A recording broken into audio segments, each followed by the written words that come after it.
ತಿಂಗಳ 5,000ನ ಕೇವಲ 5 ವರ್ಷದ ತನಕ ಇನ್ವೆಸ್ಟ್ ಅನ್ನ ಮಾಡಿದ್ರೆ ನೀವು ರಿಟೈರ್ಮೆಂಟ್ ಆಗುವಷ್ಟು ಹಣವನ್ನ ಅಂದ್ರೆ 24 ಕೋಟಿಯಷ್ಟು ಪ್ರಾಫಿಟ್ ಅನ್ನು ನೀವು ಗಳಿಸ್ಕೋಬಹುದು. ಈ ವಿಡಿಯೋವನ್ನ ಪೂರ್ತಿ ನೋಡಿದ್ರೆ ಅದರ ಪ್ರೋಸೆಸ್ ಜೊತೆಗೆ ನೀವು ಇನ್ವೆಸ್ಟ್ ಅನ್ನ ಮಾಡೋದಕ್ಕೆ ಬೇಕಾದಂತಹ ಒಳ್ಳೆ ಮೈಂಡ್ ಸೆಟ್ ಅನ್ನು ಕಲ್ತ್ಕೋಬಹುದು. ಸೊ 5,000ದಿಂದ 24 ಕೋಟಿ ಮಾಡುವಂತಹ ಇನ್ವೆಸ್ಟ್ಮೆಂಟ್ ಸ್ಟ್ರಾಟಜಿಯನ್ನ ಎಕ್ಸಾಂಪಲ್ ಮುಖಾಂತರ ತಿಳ್ಕೊತಾ ಹೋಗೋಣ ಬನ್ನಿ.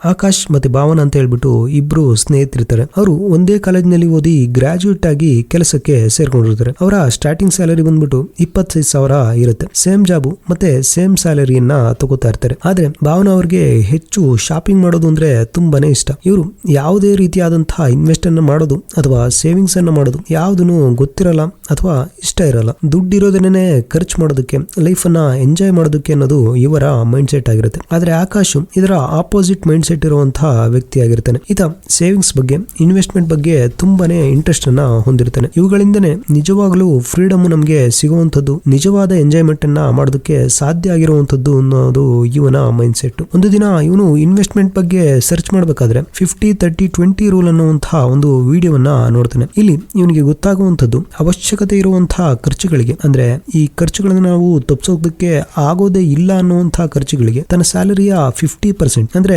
12,500ರಲ್ಲೇನೆ ಎಲ್ಲವನ್ನು ಮ್ಯಾನೇಜ್ ಮಾಡಬೇಕು ಅಂತ ಹೇಳ್ಬಿಟ್ಟು ಇವನಿಗೆ ಗೊತ್ತಾಗುತ್ತೆ. ಅವಶ್ಯಕತೆ ಇರುವಂತಹ ಖರ್ಚುಗಳು ಅಂದ್ರೆ ಅದು ರೆಂಟು ಕಟ್ಟಲೇಬೇಕಾಗುತ್ತೆ, ಗಾಡಿಗೆ ಪೆಟ್ರೋಲ್ ಅನ್ನ ಹಾಕ್ಸ್ಲೇಬೇಕಾಗುತ್ತೆ, ಇಂಟರ್ನೆಟ್ ಮತ್ತೆ ಮೊಬೈಲ್ ಬಿಲ್ ಗಳನ್ನ ಕಟ್ಟಲೇಬೇಕಾಗುತ್ತೆ, ರೇಷನ್, ತರಕಾರಿ ಇವೆಲ್ಲವನ್ನು ತರಲೇಬೇಕು. ಈ ರೀತಿಯಾದಂತಹ ಖರ್ಚುಗಳು ಮಾಡಲೇಬೇಕಾದಂತಹ ಖರ್ಚುಗಳಾಗಿರ್ತವೆ. ಮತ್ತೆ ಈತ ಶಾಪಿಂಗ್ ಅನ್ನೇನು ಮಾಡ್ತಾನೆ ಇರ್ಲಿಲ್ವಾ ಅಂದ್ರೆ ಮಾಡ್ತಿದ್ದ. ಆದ್ರೆ ತನ್ನ ಸ್ಯಾಲರಿಯ 30% ಹಣದಲ್ಲಿ ಅಂದ್ರೆ ತಿಂಗಳಿಗೆ 7,500 ರೂಪಾಯಿ ಇಷ್ಟನ್ನ ಇಟ್ಕೊಂಡು ತನ್ನ ಹತ್ರ ಇಲ್ಲದೆ ಇರುವಂತಹ ವಸ್ತುಗಳು ಅಥವಾ ಈ ವಸ್ತು ನನ್ನ ಹತ್ರ ಇದ್ರೆ ಚೆನ್ನಾಗಿರುತ್ತೆ ಅನ್ನುವಂತಹ ವಸ್ತುಗಳನ್ನ ತಗೋತಾ ಇದ್ದ. ತನ್ನ ಬಜೆಟ್ ಗಿಂತ ಆ ವಸ್ತು ಹೆಚ್ಚಿನ ದುಡ್ಡಿಂದಾಗಿದ್ರೆ ಆ ವಸ್ತುವನ್ನ ತಗೊಳ್ಳೋದಕ್ಕೆ ಹಣವನ್ನ ಕೂಡಿಟ್ಟು ಹಣ ಸೇರಿಸಿದಾದ್ಮೇಲೆ ತಗೋತಾ ಇದ್ದ. ಈ ರೀತಿ ಮಾಡೋದ್ರಿಂದ ಈತನ ಬಳಿ ಇನ್ನು 20% ನಷ್ಟು ಹಣ ಮಿಕ್ಕುತ್ತೆ. ಈ ಮಿಕ್ಕಿರುವಂತಹ ಹಣವನ್ನ ಅಂದ್ರೆ 5,000ವನ್ನ ಇನ್ವೆಸ್ಟ್ ಅನ್ನ ಮಾಡ್ತಾ ಹೋಗ್ತಾನೆ. ಇದೇ ವಿಷಯವನ್ನ ಭಾವನಾಗೆ ಹೇಳಿದಾಗ, ಅಂದ್ರೆ ಈ ರೀತಿ ಎಲ್ಲಾ ಖರ್ಚನ್ನ ಕಳೆದು 20% ಇನ್ವೆಸ್ಟ್ ಅನ್ನ ನಾವು ಮಾಡಬಹುದು, ಇದು ಫ್ಯೂಚರ್ ನಲ್ಲೂ ಹೆಲ್ಪ್ ಆಗುತ್ತೆ ಅಂತ ಹೇಳ್ಬಿಟ್ಟು ಹೇಳಿದಾಗ ಅವಳು ಇರ್ಬೋದು, ಆದ್ರೆ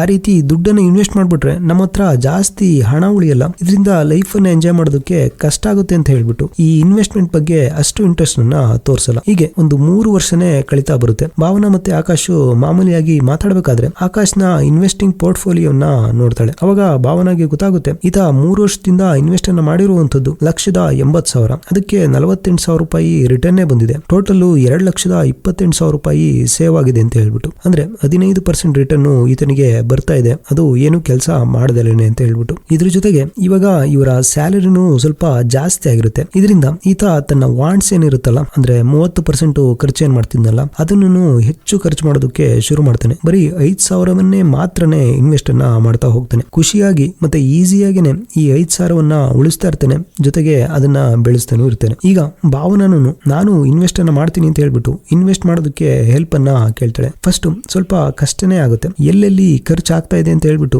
ಅದನ್ನ ಹೇಗೆ ಕಂಟ್ರೋಲ್ ಮಾಡೋದು ಅಂತ ಹೇಳ್ಬಿಟ್ಟು ಆಕಾಶು ಹೆಲ್ಪ್ ಅನ್ನ ಮಾಡ್ತಾ ಹೋಗ್ತಾನೆ. ಆಕೆಯ ಖರ್ಚು ಮತ್ತೆ ವೆಚ್ಚಗಳನ್ನೆಲ್ಲ ಟ್ರ್ಯಾಕ್ ಮಾಡ್ತಾ ಹೋಗಿ ಈ 50-30-20 ರೂಲ್ಗೆ ತಗೊಂಡು ಬರ್ತಾನೆ. ಇದೆಲ್ಲವನ್ನು ಮಾಡಿದ್ರಿಂದ ತಿಂಗಳಿಗೆ 5,000ವನ್ನ ಉಳಿಸೋದಕ್ಕೆ ಸಾಧ್ಯ ಆಗುತ್ತೆ. ಭಾವನಾ ಇವಾಗ ಇನ್ವೆಸ್ಟ್ ಅನ್ನ ಮಾಡೋದಕ್ಕೆ ಶುರು ಮಾಡ್ತಾಳೆ. ಈ ರೀತಿ ಇನ್ವೆಸ್ಟ್ ಅನ್ನ ಮಾಡ್ತಾ ಜಾಬ್ ಅನ್ನ ಮಾಡ್ತಾ 5 ವರ್ಷನೇ ಕಳೆದೋಗುತ್ತೆ. ಈ 5 ವರ್ಷದಲ್ಲಿ ಭಾವನೆಗೆ ಬೇರೆ ಕಡೆ ಜಾಬ್ ಆಫರ್ ಸಿಗುತ್ತೆ, ಹಂಗಾಗಿ ಬೇರೆ ಕಡೆ ಹೋಗ್ಬೇಕಾಗುತ್ತೆ. ಸೊ ಈ ಇಬ್ರು ಫ್ರೆಂಡ್ಸ್ ಬೇರೆ ಬೇರೆ ಆಗ್ತಾರೆ. ಆದ್ರೆ ಈ 5 ವರ್ಷಗಳಲ್ಲಿ ಆಕಾಶು 3 ಲಕ್ಷವನ್ನ ಇನ್ವೆಸ್ಟ್ ಅನ್ನ ಮಾಡಿರ್ತಾನೆ. ಅದರಲ್ಲಿ 1.5 ಲಕ್ಷ ರಿಟರ್ನ್ ಬಂದಿರುತ್ತೆ. ಟೋಟಲ್ ಒಂದು 4.5 ಲಕ್ಷ ಆಗಿರುತ್ತೆ ಅಂತ ಹೇಳ್ಬೋದು. ಜೊತೆಗೆ 2 ವರ್ಷದಲ್ಲಿ ಭಾವನಾ 1,20,000 ಅಷ್ಟು ಇನ್ವೆಸ್ಟ್ ಅನ್ನ ಮಾಡಿ ಒಂದು 20,000 ರಿಟರ್ನ್ ಅನ್ನ ತಗೊಂಡು 1,40,000 ರೂಪಾಯಿ ಟೋಟಲ್ ವ್ಯಾಲ್ಯೂ ಆಗಿರುತ್ತೆ. ಹೀಗೆ ಇನ್ವೆಸ್ಟ್ ಅನ್ನ ಮಾಡೋದನ್ನ ಬೇರೆ ಕಡೆ ಹೋದಾಗ್ಲೂ ಕಂಟಿನ್ಯೂ ಅನ್ನ ಮಾಡ್ತಾ ಹೋಗ್ತಾಳೆ. ಆಕಾಶು 5 ವರ್ಷ ಆದ್ಮೇಲೆ ಈ ಇನ್ವೆಸ್ಟ್ ಅನ್ನ ಮಾಡೋದನ್ನ ನಿಲ್ಲಿಸ್ಬಿಡ್ತಾನೆ. 5 ವರ್ಷ ಇನ್ವೆಸ್ಟ್ ಅನ್ನ ಮಾಡಿದ್ದು ಸಾಕು ಅನ್ನೋದು ಇವನ ನಂಬಿಕೆ ಆಗಿರುತ್ತೆ. ಯಾಕೆಂದ್ರೆ ತನ್ನ ಈ 25ನೇ ವಯಸ್ಸಲ್ಲಿ ಹೆಚ್ಚು ಖರ್ಚು ಇರುತ್ತೆ ಅಥವಾ ಎಂಜಾಯ್ ಅನ್ನ ಮಾಡಬೇಕಾಗುತ್ತೆ ಅಂತ ಹೇಳ್ಬಿಟ್ಟು ಆತನ ಪೂರ್ತಿ ಸ್ಯಾಲರಿಯನ್ನ ತನ್ನ ಲೈಫ್ ಸ್ಟೈಲ್ ಅನ್ನ ಅಪ್ಡೇಟ್ ಮಾಡ್ಕೊಳ್ಳೋದಕ್ಕೆ ಬಳಸ್ಕೊತಾ ಇರ್ತಾನೆ. ಅದು ಕಾರ್ ಇರ್ಬೋದು, ಫೋನು, EMI, ಫ್ಯಾಷನ್ಗೆ ಟೋಟಲ್ ಆಗಿ ತನ್ನ ಲೈಫ್ ಸ್ಟೈಲ್ ಅನ್ನ ಇಂಪ್ರೂವ್ ಮಾಡ್ಕೊಳ್ಳೋದಕ್ಕೋಸ್ಕರ ಹೆಚ್ಚು ದುಡ್ಡನ್ನ ಖರ್ಚು ಮಾಡ್ತಾ ಹೋಗ್ತಾನೆ. ಒಳ್ಳೆ ರಿಚ್ ವ್ಯಕ್ತಿಯ ತರ ಕಾಣಿಸ್ತಾ ಇರ್ತಾನೆ, ಅಟ್ಲೀಸ್ಟ್ ನೋಡೋದಕ್ಕಾದ್ರೂ. ಆದ್ರೆ ಭಾವನಾ ಈತ 5 ವರ್ಷ ಇನ್ವೆಸ್ಟ್ ಅನ್ನ ಮಾಡಿ ಈಗ ಆಡ್ತಾ ಇದ್ದಾನೆ ಅಂದ್ರೆ ನಾನು ಇನ್ನೂ 1-2 ವರ್ಷ ಎಕ್ಸ್ಟ್ರಾ ಇನ್ವೆಸ್ಟ್ ಅನ್ನ ಮಾಡ್ತೀನಿ, ಇವನಿಗಿಂತ ಜಾಸ್ತಿ ದುಡ್ಡನ್ನ ಮಾಡ್ತೀನಿ ಅಂತ ಹೇಳ್ಬಿಟ್ಟು ಇನ್ವೆಸ್ಟ್ ಅನ್ನ ಮಾಡೋದನ್ನ ಬಿಡಕ್ ಹೋಗಲ್ಲ, ಇನ್ನು ಮುಂದುವರಿಸ್ತಾ ಹೋಗ್ತಾರೆ. ಈ ಟೈಮಲ್ಲಿ ಭಾವನಾ ಬೇರೆ ಕಂಪ್ನಿಗೆ ಹೋಗ್ಬೇಕಾಗುತ್ತೆ. ಸೊ ಆಕಾಶ್ ಮತ್ತೆ ಭಾವನಾ ಡೈಲಿ ಸಿಗೋದಕ್ಕೆ ಆಗಲ್ಲ, ಬಟ್ ಫ್ರೆಂಡ್ಸ್ ಆಗೇನೆ ಇರ್ತಾರೆ. ಇನ್ನು ಭಾವನಾ ಹೊಸ ಆಫೀಸ್ಗೆ ಹೋದಾಗ ಅಲ್ಲಿ ಒಬ್ರು ಹೊಸ ಫ್ರೆಂಡ್ ಅವ್ರಿಗೆ ಸಿಗ್ತಾರೆ. ಅವ್ರ ಹೆಸರು ಚಂದ್ರು ಅಂತ ಹೇಳ್ಬಿಟ್ಟು. ಇವರಿಬ್ರು ಹೀಗೆ ಡೈಲಿ ಮಾತಾಡ್ತಾ ಇನ್ವೆಸ್ಟ್ಮೆಂಟ್ ಟಾಪಿಕ್ ಬರುತ್ತೆ. ಚಂದ್ರುನು ತನ್ನ 20 ಏಜ್ ನಲ್ಲೇನೆ ಕೆಲಸಕ್ಕೆ ಸೇರ್ಕೊಂಡಿದ್ದು. ಕೆಲಸಕ್ಕೆ ಸೇರಿ ಅವಾಗಲೇನೆ 12 ವರ್ಷ ಆಗೋಗಿರುತ್ತೆ. ಆದ್ರೆ ಯಾವುದೇ ಇನ್ವೆಸ್ಟ್ ಅನ್ನ ಈತ ಮಾಡಿರಲ್ಲ. ಭಾವನಾ ತಮ್ಮ ರಿಟರ್ನ್ ಎಲ್ಲಾನು ತೋರಿಸ್ತಾ ಹೋಗ್ತಾರೆ. ಆಕಾಶ್ ಬಗ್ಗೆನೂ ಹೇಳ್ತಾ ಹೋಗ್. ಅವಾಗ ಚಂದ್ರುಗುನು ಇನ್ವೆಸ್ಟ್ ಅನ್ನ ಮಾಡುವಂತಹ ಮಹತ್ವ ಗೊತ್ತಾಗುತ್ತೆ. ಈತನು ತನ್ನ ಇನ್ವೆಸ್ಟ್ಮೆಂಟ್ ಜರ್ನಿಯನ್ನ ಶುರು ಮಾಡ್ತಾನೆ. ಹೀಗೆ ಸ್ವಲ್ಪ ವರ್ಷಗಳು ಆದ್ಮೇಲೆ 3 ಫ್ರೆಂಡ್ಸ್ ಗಳು ಮೀಟ್ ಆಗುವಂತಹ ಪ್ಲಾನ್ ಮಾಡ್ತಾರೆ. ಒಂದು ಜಾಗದಲ್ಲಿ ಮೀಟ್ ಆಗ್ತಾರೆ. ಈಗ ಭಾವನಾ 7 ವರ್ಷ ಇನ್ವೆಸ್ಟ್ ಅನ್ನ ಮಾಡ್ಬಿಟ್ಟು ಬಿಟ್ಬಿಟ್ಟಿರ್ತಾರೆ. ಅದರ ಅಮೌಂಟ್ ಬಂದ್ಬಿಟ್ಟು ಟೋಟಲ್ ಆಗಿ ಇನ್ವೆಸ್ಟ್ ಮಾಡಿರೋ ಅಮೌಂಟ್ 4,20,000. ಇದಕ್ಕೆ 3,24,000 ರಿಟರ್ನ್ ಬಂದಿರುತ್ತೆ. ಟೋಟಲ್ 7,44,841 ರೂಪಾಯಿ ಇವರ ಟೋಟಲ್ ಅಮೌಂಟ್. ಆಕಾಶ್ 5 ವರ್ಷನೇ ಇನ್ವೆಸ್ಟ್ ಅನ್ನ ಮಾಡಿರೋದು. ಅದನ್ನ ಅಲ್ಲೇನೆ ಇಟ್ಟಿದ್ದೇನೆ, ಬಿಡಿಸ್ಕೊಂಡಿರಲ್ಲ. ಆದ್ರೆ ತನ್ನ ಐಷಾರಾಮಿ ತೋರಿಕೆಯ ಬದುಕನ್ನ ಮುಂದುವರಿಸ್ತಾನೆ ಇರ್ತಾನೆ. ಭಾವನನು 7 ವರ್ಷ ಆದ್ಮೇಲೆ ಇನ್ವೆಸ್ಟ್ ಅನ್ನ ಮಾಡಿದ್ದು ಸಾಕು ಅಂತ ಹೇಳ್ಬಿಟ್ಟು ಬಿಟ್ಬಿಡ್ತಾರೆ. ಆದ್ರೆ ಚಂದು ಇವರಿಬ್ಬರ ರೀತಿ 5 ಅಥವಾ 7 ವರ್ಷ ಅಂತ ಹೇಳ್ಬಿಟ್ಟು ನಿಲ್ಸಕ್ ಹೋಗಲ್ಲ. ತಾನು ಇನ್ವೆಸ್ಟ್ ಮಾಡೋದನ್ನ ಕಂಟಿನ್ಯೂ ಮಾಡ್ತಾ ಹೋಗ್ತಾನೆ. ಅದೇ ರೀತಿ ಎಷ್ಟು ವರ್ಷ ಆದ್ರೂ ನಿಲ್ಸೋದೇ ಇಲ್ಲ. ಅಂದ್ರೆ ಈತ ತನ್ನ 65ನೇ ಏಜಿನ ತನಕ ಅಂದ್ರೆ 33 ವರ್ಷಗಳ ಕಾಲ ಇನ್ವೆಸ್ಟ್ ಅನ್ನ ಮಾಡ್ತಾ ಹೋಗ್ತಾನೆ. ಡಿಸ್ಟ್ರಾಕ್ಟೇ ಆಗಲ್ಲ, ಅರ್ಧದಲ್ಲಿ ಬಿಡೋದೇ ಇಲ್ಲ, ಕಂಟಿನ್ಯೂ ಆಗಿ ಇನ್ವೆಸ್ಟ್ ಅನ್ನ ಮಾಡ್ತಾ ಹೋಗ್ತಾನೆ. ಸೊ ನಾವಿವಾಗ ಟೈಮ್ ಜಂಪ್ ಅನ್ನ ಮಾಡಿ ಇವರ 65ನೇ ವರ್ಷದ ರಿಟೈರ್ಮೆಂಟ್ ಪಾರ್ಟಿಯಲ್ಲಿ ಏನಾಗ್ತಿದೆ ಅಂತ ನೋಡೋಣ ಬನ್ನಿ. ಇವಾಗ ನಮಗ್ ಬೇಕಾಗಿರೋದು ಇವರ ಇನ್ವೆಸ್ಟ್ಮೆಂಟ್ ಪೋರ್ಟ್ಫೋಲಿಯೋ ಏನಾಗಿದೆ ಅಂತ ಹೇಳ್ಬಿಟ್ಟು, ಯಾರ್ಯಾರು ಎಷ್ಟೆಷ್ಟು ರಿಟರ್ನ್ ಅನ್ನ ಪಡ್ಕೊಂಡಿದ್ದಾರೆ ಅಂತ ಹೇಳ್ಬಿಟ್ಟು ಸೀಕ್ರೆಟ್ ಆಗಿ ನೋಡ್ಕೊಂಡ್ಬಿಟ್ಟು ಬರೋಣ ಬನ್ನಿ. ಚಂದು 33 ವರ್ಷ ಅದು ಬಿಡದೇನೆ ಇನ್ವೆಸ್ಟ್ ಅನ್ನ ಮಾಡಿರೋದ್ರಿಂದ ಹೆಚ್ಚು ರಿಟರ್ನ್ ಅನ್ನ ಪಡ್ಕೊಂಡಿರ್ತಾನೆ ಅಂತ ಹೇಳ್ಬಿಟ್ಟು ನಿಮ್ಗೆ ಅನಿಸ್ತಾ ಇರ್ಬೋದು. ಆದ್ರೆ ಈ ರಿಸಲ್ಟ್ ಅನ್ನ ನೋಡಿದ್ರೆ ನಿಮ್ಗೆ ಸರ್ಪ್ರೈಸ್ ಆಗ್ಬೋದು. ಅದಕ್ಕೆ ಕಾರಣನೂ ಇದೆ. ಫಸ್ಟ್ ಚಂದುನ ರಿಟರ್ನ್ ಏನು ಅಂತ ಹೇಳ್ಬಿಟ್ಟು ಹೇಳ್ತೀನಿ ನೋಡಿ. ಚಂದು ಎಲ್ಲರಂತೆ 5,000 ತಿಂಗಳ ಹಾಕ್ತಾ ಹೋಗ್ತಾನೆ. ಇವನಿಗೂ 15% ರಿಟರ್ನ್ ಅನ್ನೇ ಬಂದಿದೆ. ಆದ್ರೆ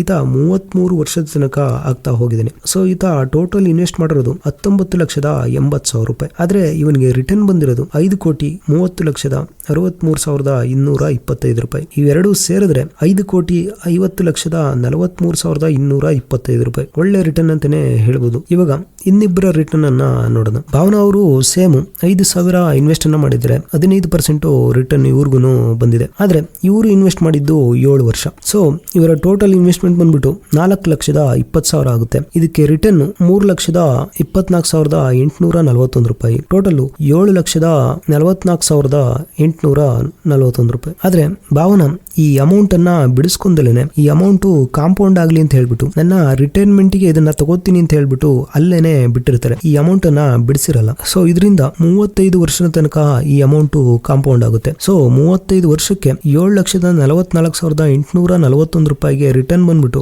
9,91,94,591 ರೂಪಾಯಿ. ಅಂದ್ರೆ ಚಂದ್ರುಗಿಂತ ಜಾಸ್ತಿನೇನೆ. ಆದ್ರೆ ಇವರು ಇನ್ವೆಸ್ಟ್ ಮಾಡಿರೋದು ಕೇವಲ 4,20,000 ರೂಪಾಯಿ ಅಷ್ಟೇನೆ. ಇವಾಗ ಆಕಾಶ್ ರಿಟರ್ನ್ ಅನ್ನ ನೋಡೋಣ ಬನ್ನಿ. ಆಕಾಶನು 5,000 15% ರಿಟರ್ನ್ ಅಂತೆ ಕೇವಲ 5 ವರ್ಷ ಮಾತ್ರನೇ ಇನ್ವೆಸ್ಟ್ ಅನ್ನ ಮಾಡಿದ್ದು. ಆದ್ರೆ ಈತನು ಬಿಡಿಸಿರ್ಲಿಲ್ಲ. ಅಂದ್ರೆ 3 ಲಕ್ಷ ಮಾತ್ರ ಈತ ಇನ್ವೆಸ್ಟ್ ಅನ್ನ ಮಾಡಿರ್ತಾನೆ. ಆ 3 ಲಕ್ಷಕ್ಕೆ 5 ವರ್ಷದಲ್ಲಿ 1,48,408 ರೂಪಾಯಿ ರಿಟರ್ನ್ ಬಂದಿರುತ್ತೆ. ಅಂದ್ರೆ ಟೋಟಲ್ 4,48,408 ರೂಪಾಯಿ. ಅವಾಗಲೇ ಹೇಳಿದಾಗೆ ಈತನು ಈ ಅಮೌಂಟ್ ಅನ್ನ ವಿತ್ಡ್ರಾ ಮಾಡಿರಲ್ಲ, ಅಲ್ಲೇನೆ ಬಿಟ್ಟಿರ್ತಾನೆ. ಸೊ 45 ವರ್ಷ ಈ ಅಮೌಂಟ್ ಕಾಂಪೌಂಡ್ ಆಗಿರುತ್ತೆ. ಈ 4,48,408 ರೂಪಾಯಿ ಇವಾಗ 24,15,88,451 ರೂಪಾಯಿ ಆಗಿರುತ್ತೆ. ಆದ್ರೆ ಈತ ಇನ್ವೆಸ್ಟ್ ಮಾಡಿರೋದು ಕೇವಲ 5 ವರ್ಷಕ್ಕೆ ಮಾತ್ರನೇ. ಜೊತೆಗೆ ಇವನ ಇನ್ವೆಸ್ಟ್ಮೆಂಟ್ ಅಮೌಂಟ್ ಬರೀ 3 ಲಕ್ಷ ಮಾತ್ರನೇ. ಅಂದ್ರೆ ಬರೀ 5 ವರ್ಷ ಇನ್ವೆಸ್ಟ್ ಅನ್ನ ಮಾಡಿರೋರ ಅಮೌಂಟ್ 33 ವರ್ಷ ಇನ್ವೆಸ್ಟ್ ಅನ್ನ ಮಾಡಿರೋರ್ಗಿಂತ ಹೇಗೆ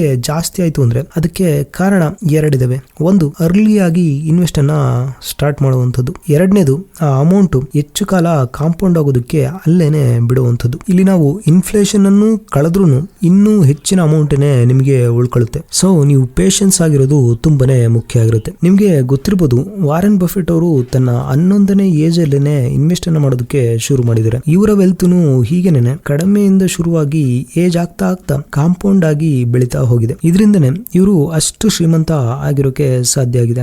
ಎಷ್ಟು ಬೇಗ ನೀವು ಸ್ಟಾರ್ಟ್ ಅನ್ನ ಮಾಡ್ತಿರೋ ಅಷ್ಟೇ ಹೆಚ್ಚಿನ ಲಾಭ ನಿಮ್ಗೆ ಸಿಗ್ತಾ ಹೋಗುತ್ತೆ. ಅದು ಕಾಂಪೌಂಡ್ ಆಗಿ ಸಿಗ್ತಾ ಹೋಗುತ್ತೆ. ಅಕಸ್ಮಾತ್ ನೀವು ಇನ್ನೂ ಸ್ಟಾರ್ಟ್ ಮಾಡೇ ಇಲ್ಲ ಅಂದ್ರೆ ಆಲ್ರೆಡಿ ಲೇಟ್ ಆಗ್ಬಿಟ್ಟಿದೆ, ಇವಾಗ ಏನ್ ಮಾಡೋದು ಮಾಡೋದು ಅಂದ್ರೆ ಯೋಚಿಸಕ್ ಹೋಗ್ಬಿಡಿ. ಯಾಕೆಂದ್ರೆ ಇನ್ವೆಸ್ಟ್ ಮಾಡೋದಕ್ಕೆ ಬೆಸ್ಟ್ ಟೈಮ್ ಯಾವ್ದು ಅಂದ್ರೆ ಅದು ನಿಮ್ಗೆ ಇರುವಂತ ಈಗಿನ ಟೈಮ್ ಅಷ್ಟೇನೆ. ಏನು ಇನ್ವೆಸ್ಟ್ ಮಾಡಿಲ್ಲ ಅನ್ನೋದಕ್ಕಿಂತ ಇವಾಗ ಇನ್ವೆಸ್ಟ್ ಅನ್ನ ಮಾಡೋದಕ್ಕೆ ಶುರು ಮಾಡಿದ್ರು ಒಳ್ಳೆ ರಿಟರ್ನ್ ಅನ್ನ ನೀವು ಪಡ್ಕೋಬಹುದು. ಅದಕ್ಕೆ ತುಂಬಾ ಜಾಸ್ತಿನೇ ದುಡ್ಡು ಬೇಕು ಅಂತಾನೂ ಏನು ಇಲ್ಲ, ಇದ್ರೆ ತುಂಬಾನೇ ಒಳ್ಳೇದು. ಬಟ್ ಪ್ರಾಕ್ಟಿಕಲ್ ಆಗಿ ನೀವು ಕೇವಲ 10 ರೂಪಾಯಿಂದನೇ ಶುರು ಮಾಡಬಹುದು. ಹೇಗೆ ಅನ್ನೋದಕ್ಕೆ ಈ ವಿಡಿಯೋವನ್ನ ನೋಡಿ.